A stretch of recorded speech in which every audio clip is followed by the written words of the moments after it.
God is so good. He's definitely present here tonight. I'm so thankful for the anointing and the worship, and it's good. We need it all to get what he has. So tonight I want to talk to you about trusting God, and the title of my message is Trust, Walk, Receive. Trust the plan, walk through the process, and receive the promise. Psalm 34, verse 19 in the Passion Translation says, even when bad things happen to the good and godly ones, the Lord will save them and not let them be defeated by what they face. I love that scripture. I love how it's written in the Passion Translation, and I love that promise. We will have things come against us, but we will not be defeated by what we face. So there's a show that I like to watch. It's called The Great British Baking Show. Yeah. It's a good show. And it's actually a show on Netflix, and these people come together and they get, just normal, regular people from all over who like to bake, and they do this baking competition. And so every week they give them different challenges, and I'm not very good at baking because you have to be, it's such a science. You have to be so exact. Things have to work so well, and that's just too much, So I like to eat the fruits of the baking, or if it's like a box and you just add water, egg, oil, pop it in the oven, and you can hope for the best that way, I'm down with that. I'm an expert at making Nestle Toll House pre-made chocolate chip cookies. I've got that down to an art. You put that on the pan, 9 minutes later it comes out, you let it sit for a little bit, and it's the perfect bake. So watching this show, I get so intrigued watching these people, and they're under so much pressure, and they have such a short amount of time to create these wonderful baked dishes. And so they have this week, and it's called Bread Week. And I always get fascinated by Bread Week. I love bread. Take me to a restaurant, bring out that warm bread. As soon as it hits the table, my hand's going in it. I love the bread. And so I get fascinated watching them bake this bread. So one of the things that they do, they'll tell them, okay, you have certain amount of time. And some of these recipes that they're making may take days, takes lots of hours, and they'll be like, you have 3 hours to get this done. Well, major part in baking bread, especially baking bread from scratch, is the bread has to rise and the yeast has to do all these amazing scientific things. Well, when they create the dough, they make the dough, and then they have to put it through what's called a proving process.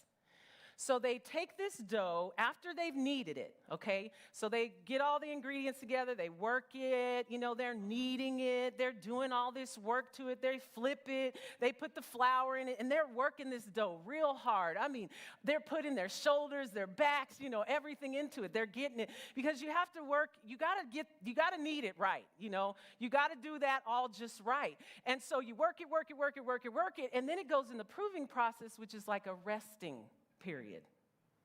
So they put this dough in a bowl, and they put it in a bowl that's twice the size of the dough because it's going to rise. So they put this little amount of dough in this big bowl, they cover it up with plastic, and then they stick it in a drawer, and they put it in this dark place. And as this dough is in this moist, controlled environment, it begins to rise. And then they pull it out. But if they don't proof it long enough, when it goes through the baking process, it won't have the strength that it needs to bake properly. But when it goes through the proofing process and has the time that it needs, when you bake that bread, it comes out and it does the right rise in the oven. It doesn't, the gases and everything work well together, and then you get this amazing loaf of bread at the end. Y'all know where I'm going with this? There's a process. There's a process that happens in our lives, and it's a time of strengthening. It's a time for you to get alone and be in a place with God. You may be dealing with something. You may be going through something. You may be dealing with sickness in your life. It may have seemed like, I thought if I just said these scriptures and I thought if I just prayed that this would just go away. Like this is a promise that God has for me. But right now you seem like you're kind of in this proving process,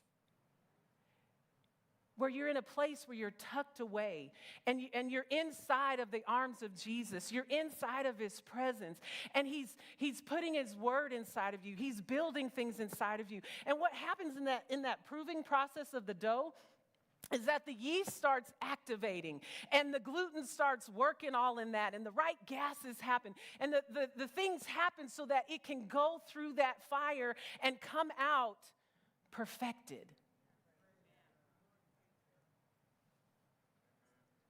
We just have to go through, and we'll come out perfected.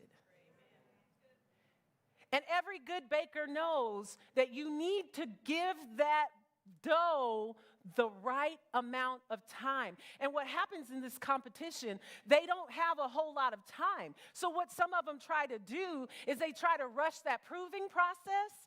And then at the end, when they get the end result and they go before the judges, and the judges are like, this is gooey on the inside. It's not cooked right. It didn't rise properly. And then they go, how much proving time did you give it? Oh, I cut it short because I didn't have that much time. And the judges will say, we know because we see the end result. It couldn't stand in the fire. It couldn't rise during the challenge. It couldn't rise in the heat because you didn't give it that time that it needed. You need time with the Father. You need time in his word. If you're being challenged with something, you need to stop and meditate. Stop and worship. Stop and get with him. He'll build in you what you need. He'll give you the strength so that you can stand, so that you can go through, and so that you can come out perfected and walk in the promise that he has for you. Trust, walk, receive. Trust the plan. God has a plan. From the beginning of time, God had a plan. He has a plan. When Adam and Eve did what they did, he already had a plan of redemption in place. He has a plan. He had a plan when he formed you in your mother's womb. He had a plan when he created you. He had a plan when he brought you on the scene for this time, this hour. He has a plan, and you can trust in that plan. Psalm 139, I'm going to read this one, 139, 1 through 18. And in the Passion Translation, I'm going to read it to you, so if you want to just listen. It says, Lord, you know everything there is to know about me. You perceive every movement of my heart and soul and understand my every thought before it even enters my mind. You are so intimately aware of me, Lord. You read my heart like an open book, and you know all the words I'm about to speak before I even start a sentence. You know every step I will take before my journey even begins. You've gone into my future future to prepare the way, and in kindness you follow behind me to spare me from the harm of my past. You have laid your hand on me. This is just too wonderful, deep, and incomprehensible. Your understanding of me brings wonder and strength. Where could I go from your spirit? Where could I run and hide from your face? If I go up to heaven, you're there. If I go down to the realm of the dead, you're there too. If I fly with wings into the shining dawn, you're there. If I fly into the radiant sunset, you're there waiting. Wherever I go, your hand will guide me. Your strength will empower me. It's impossible to disappear from you or to ask the darkness to hide me, for your presence is everywhere, bringing light into my night. There is no such thing as darkness with you. The night to you is as bright as the day. There's no difference between the two. You formed me. You formed my innermost being, shaping my delicate inside and my intricate outside, and wove them together in my mother's womb. I thank you, God, for making me so mysteriously complex. Everything you do is marvelously breathtaking. It simply amazes me to think about it, how thoroughly you know me, Lord. You even formed every bone in my body when you created me in the secret place. Carefully, skillfully, you shaped me from nothing to something. You saw who you created me to be before I became me, before I'd ever seen the light of day. The number of days you planned for me were already recorded in your book. Every single moment you were thinking of me. How precious and wonderful to consider that you cherish me constantly in your every thought. Oh God, your desires toward me are more than the grains of sand on every shore. When I wake each morning, you're still with me. He planned you. He has a plan. When you know there's a plan, you don't become skeptical of God's love, of his provision, of his protection, of his instructions, of his faithfulness. There's security in knowing that he has a plan. Even though you may not know all the details, there is a plan. Walk through the process. Psalm 27:14 in the Passion Translation. Here's what I've learned through it all. I do like that. Don't give up. Don't be impatient. Don't be entwined as one, or be entwined as one with the Lord. Be brave and courageous and never lose hope. Yes, keep on waiting, for he will never disappoint you. Don't quit. Don't give up. The moment you quit, you're probably right there on the edge. How horrible is that? When you've been pushing and you've been trusting and you've been waiting and you've been in hope and you've been in faith and you've been doing all this for so long. You've been speaking the word. You've been trusting in God. And then you come to a point where it's like you want to quit. Don't quit. Don't give up. Don't let go. God is faithful. Don't walk out of that proving process before the time. Don't quit. I think the best part of walking through the process and waiting is that you're waiting and in the process with God. He's there with you. You know, when you go to an amusement park and you're in line. Now, I've been to amusement parks by myself before. I've asked people, I'm like, hey, you want to go? You want to go? You don't want to go? Fine, I'm going to go. So, I'll go to an amusement park. I've been to Disneyland by myself. My favorite place is Legoland. I've been there several times by myself. And it's fun, but it's definitely more fun when you go with people. Because when you're waiting in line by yourself, you're just kind of like, you're on the phone and blah, blah, blah, blah, blah, blah, blah, blah, blah. But when you're waiting with people, you play games, you talk, you laugh, you have that time of fellowship. There's this theme park game that everybody plays. It's called Heads Up. And, everybody's in line and you're yelling and screaming and having such a great time. The greatest part about being in a place of waiting is that you're waiting with God. What an amazing time of fellowship. What an amazing person to spend that waiting time with. It's like no time has gone by. You're in joy, you're laughing, you're having such a wonderful time. If you look at who you're with instead of what you're waiting for, it makes that time go by. And then you're going, man, I was waiting. Did that really take that long? It didn't seem that long. When you get up and you tell your testimony after you've been through that, you forget about all that waiting time.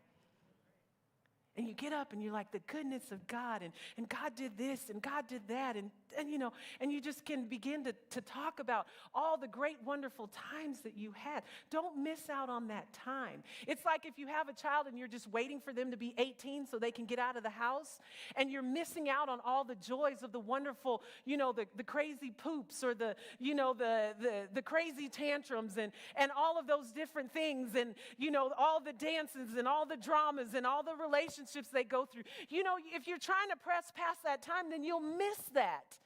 And then when they leave your house, you don't have a relationship and you're home alone and you're like, hey, why don't you come over and hang out with me? And like, you didn't have time for me. I ain't got time for you.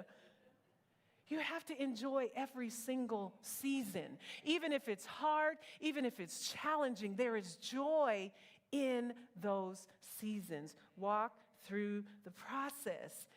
Receive the promise. Don't let your faith be undermined by the facts.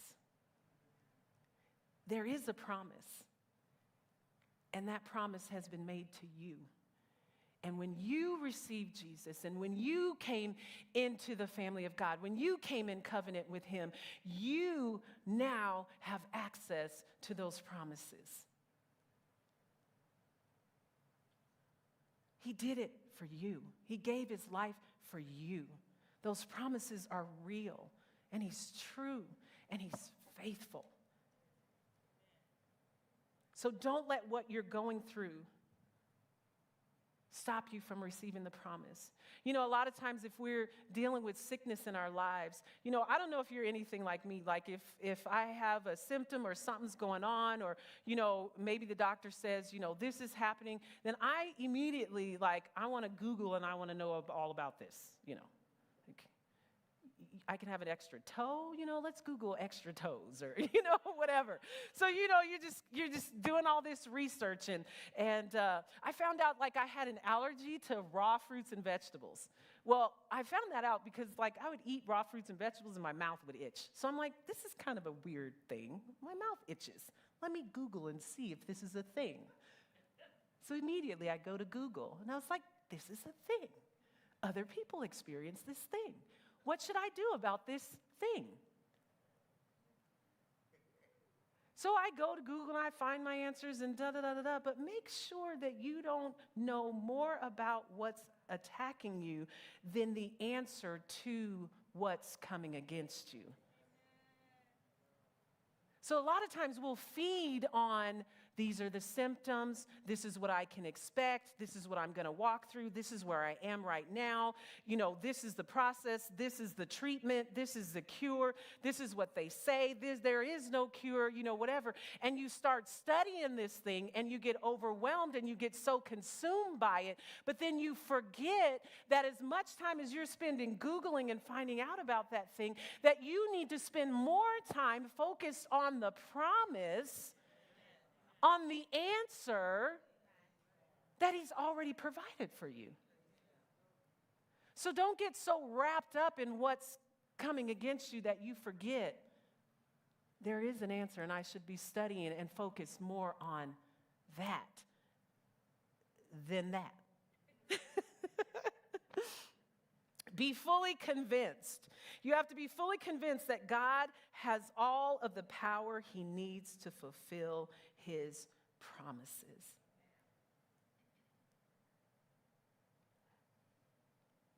Fasten your faith onto the promise. Hebrews 11:33, in my favorite translation, the Passion, it says, through faith's power, they conquered kingdoms and established true justice. Their faith fastened onto their promises and pulled them into reality. Hook your faith on that promise and pull it into reality. Confess the word, speak the word, and it will come to pass. I want to give you a Bible example of this trusting, walking, and receiving. There's this book in the Bible that's tucked away behind the book of Judges, and it's the book of Ruth. God had a plan. Ruth walked through the process, received the promise, and it was through faith and obedience that she received the promise. Not just her obedience, but also that of Rahab the harlot, and who was the mother of Boaz, and anyway, it's just such an interesting story when you read through the book of Ruth. So Ruth was a widow. And in that time, widows were not treated in a phenomenal way. They were outcasts. Widows were usually, they were left without any money, and they were just in a really destitute, they were in a really hard and challenging place. And so we have this story of a woman who, it's a story of redemption. It's a story of a woman who was in a position that seemed like, she was a Moabite woman, she was a widow, she didn't have a whole lot going for her, but God used her. She was placed right in the bloodline of Jesus because of her faithfulness, because of her commitment. And so, and because of her trust, she was put in that place. Ruth is a story about a woman who rose from the ashes of her loss, not by might or strength like most comeback stories, but she received her promise because of her humility, her submission, her dedication, her service, her love, and her honor for her mother-in-law. Isn't that interesting? Isn't it interesting to know that part of her redemption was connected to her relationship? It was connected to her submission. It was connected to her obedience. It was connected to her honoring. As a result, she became the great-grandmother of David, an ancestor in the line of the Messiah. What a profound impact Naomi's life made. The book of Ruth is also the story of God's grace in the midst of difficult situations. Ruth's story occurred during the time of the Judges, a period of disobedience and idolatry and violence. Even in times of crisis and deepest despair, there are those who still follow God and through whom God works. No matter how discouraging the atmosphere that you live in, no matter how bad things are around you, we are still required to live a life of honor and obedience and submission to the will of God. Things were so bad. The people of Israel were cutting up and acting stupid. God said, I need my son to come through the earth, and I'm going to bypass you Israelites because you're acting ignorant, and I'm going to bring my line through a Gentile widow who was faithful and committed to God. What will God bypass to get his promise to you? Makes you kind of think. She didn't have the right upbringing. She didn't come from the right family line. Her first husband got her into the bloodline, but her second husband was the Redeemer. Ruth was married for 10 years and did not have a child with her first husband. She was married for 10 years. The Bible doesn't say why, doesn't say what was going on. There's different speculations, that maybe her husband was sick or, whatever. But for 10 years, her husband brought her into the family line. So when she married him, his God became her God. But then that second, she hung out. It wasn't until she married her Redeemer that she was able to immediately have a child. She got in the bloodline of Jesus by being a woman of character and obedience. Ruth did 3 things. She humbled and submitted herself to Naomi. She listened, and she obeyed. She did what she told her to do. God wants to turn your situation around, but you have to be willing to do what he says. You have to, number 1, humbly submit yourself to him. Number 2, be quick to listen. And number 3, obey. We can learn a lot from this woman. Humbly submit yourself. 1 Peter 5, verse 5 through 6 in the New Living Translation says, "In the same way, you who are younger must accept the authority of the elders, and all of you dress yourselves in humility as you relate to one another. For God opposes the proud but gives grace to the humble. So humble yourselves under the mighty power of God, and at the right time, he will lift you up in honor." Now, when you read through the story of Ruth, we don't have time to read through the story, so I'm just going to highlight a few things for you. So in the beginning, it talks about how Ruth, Naomi, and what was other sister-in-law? Orpah, not Oprah. Oprah was not in the Bible. Orpah! So it was the 3 of them, and they were all widows. How weird is that? Naomi lost her husband, her 2 sons.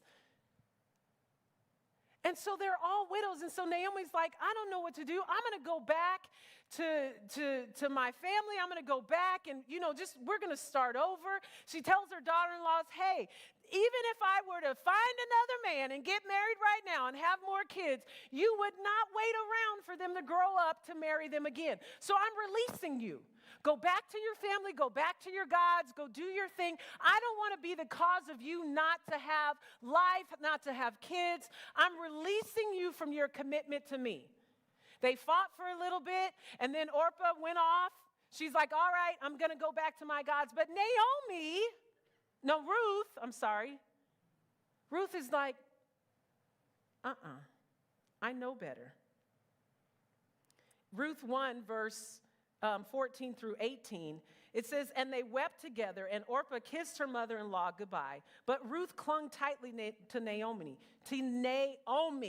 Look, Naomi said to her, your sister-in-law has gone back to her people and to her gods. You should do the same. But Ruth replied, don't ask me to leave you and turn back. You hear this scripture a lot in weddings. But here it is in context. It's not a woman saying this to a man. It's not a man saying it to a woman in a covenant of marriage. But it is a daughter submitting to her mother as her spiritual leader. It says, wherever you go, I will go. Wherever you live, I will live.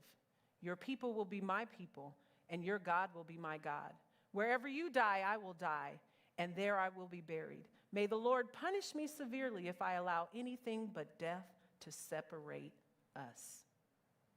When Naomi saw that Ruth was determined to go with her, she said nothing more. Ruth was willing to give up a future in submission. I'm not going anywhere. God brought that relationship together, and she said, I'm not going to sever it. When I thought of that, and when God showed me this, He showed me the importance of having good spiritual leadership. When God connects you to a spiritual leader, you don't just get to walk away.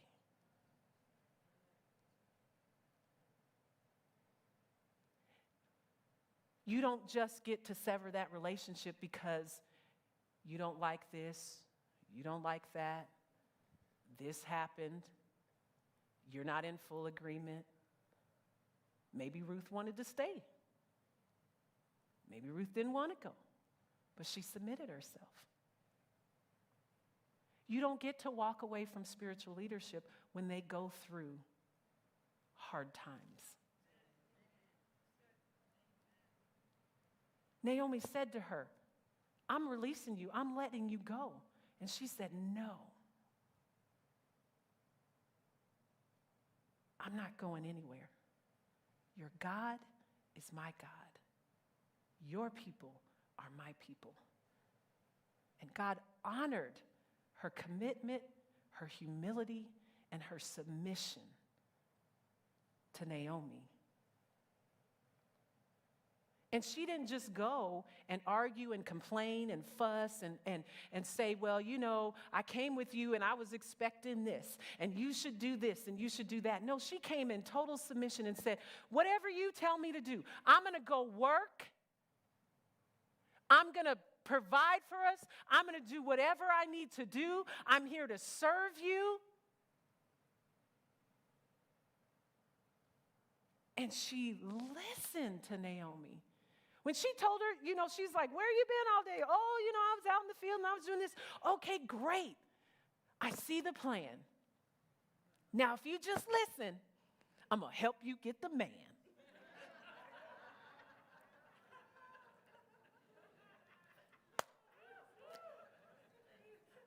That's something right there. I think God was speaking to me up in there. If I would just listen.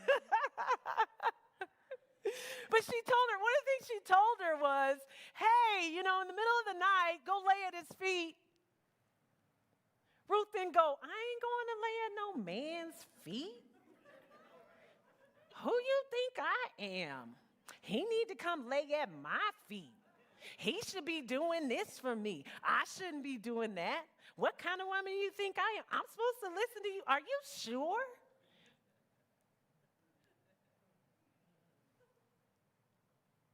God had a plan. He had a redeemer for her. Something so big and so much greater than what she could ever think or imagine. And God rewarded her obedience. But there was somebody that was closer in line that should have been there. And Boaz was like, you know, this woman is amazing, but I want to do this right. So he's like, let me go talk to this other guy because he's the one that's really supposed to, you know, be your redeemer. But she came to him and she humbled herself, and he even acknowledged her. You didn't go after the young man. I was like, dang, was Boaz old? Because they definitely said that. He's like, I commend you. You didn't go after the young man who is rich and whatever. And I'm like, man, was he ugly and old, you know?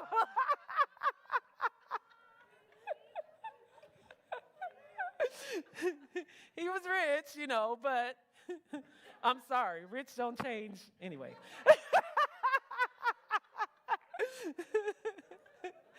But he acknowledged that, and he said that to her. It's true, y'all. He acknowledged that, and he made that statement to her. So that showed you, even her being in a place of honor and submission, that she trusted her mother-in-law like, this is who God has for you. This is what God has for you. Submission is a lost art in these days. We think we know better than the shepherd. Jesus shepherd, sheep. When the sheep try to tell the shepherd what to do, can you see that? They're corralling the sheep, and the sheep going, bat, bat, bat, bat, bat, bat, bat, bat, bat, bat, bat, bat, bat. You know? And the shepherd's like, get in here. I'm trying to save you from everything around. I'm trying to keep you safe. Bat, bat, bat, bat, bat, bat.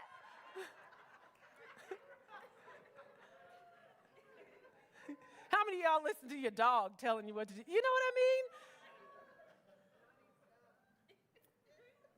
We want to fight back, and we just need to humble ourselves. We need to submit. We need to listen, and we need to do.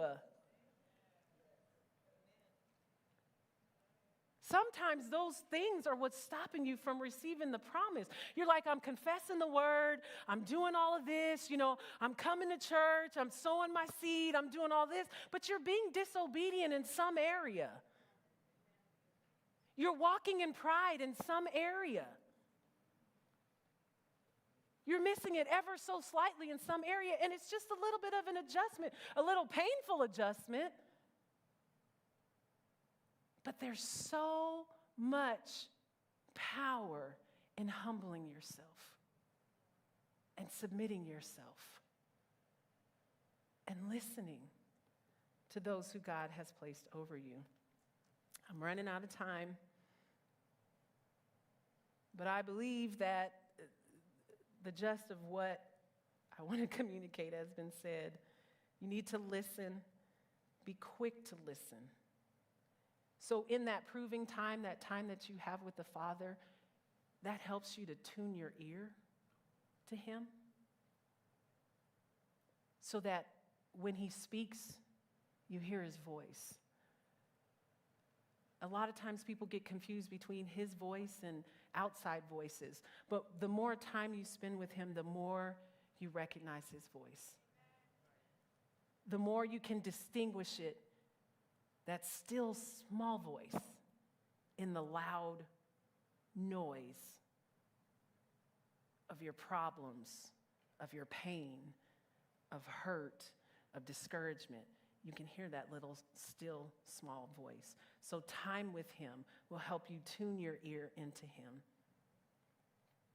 It's like a radio station. You'll be able to just dial in and get it fine where there's no static. You know how you just keep working on it. I mean, I know. I love those memes that pop up that say, you know, if you're a child of the 80s, a child of the 90s, then you recognize these things. I mean, we used to have the antennas with the foil on the end, and it's like, move left, right. You know, you go up to the TV and you're like, oh, is it there? Right. If I put my leg right here, oh, there's the channel. There it is. Stay right there. Like, what? I can't move. I can't see it. Don't move, you know. You sacrifice yourself so everybody else can watch what's on TV, you know, or you just get that antenna and sometimes you flip it upside down or lean it up against the wall. But that's what it is. You like tuning in. You keep working until it's so clear, until His voice is so clear. And then be a doer of the word. So once He starts speaking to you, don't hesitate to do what He tells you to do. Ruth didn't hesitate. She followed the direction of her mother-in-law. She did everything she told her to do. Everything she told her to do. And in the end, when they received the promise, it didn't just benefit Ruth, but it also benefited Naomi as well. It says she received children. And it was those grandchildren that she received again. They were in that together. And God blessed both of them. So you have and when you look at it, you know, Boaz, it's just absolutely amazing. God used a prostitute to hide the spies. She was brought into the line of Jesus. I mean, just how He just works it all. It's His plan. How He works it all together. And you're sitting here thinking you're not worthy. Here he used two women in the most unlikely predicaments for Jesus to come on the scene. How much more can he use you? How much more does he want to do? How important is his promise coming to pass in your life? How many lives will be touched and changed because you receive the promise he has for you? How many lives were touched and changed by this widow? How many lives were touched and changed by that prostitute? God has some amazing plans for you.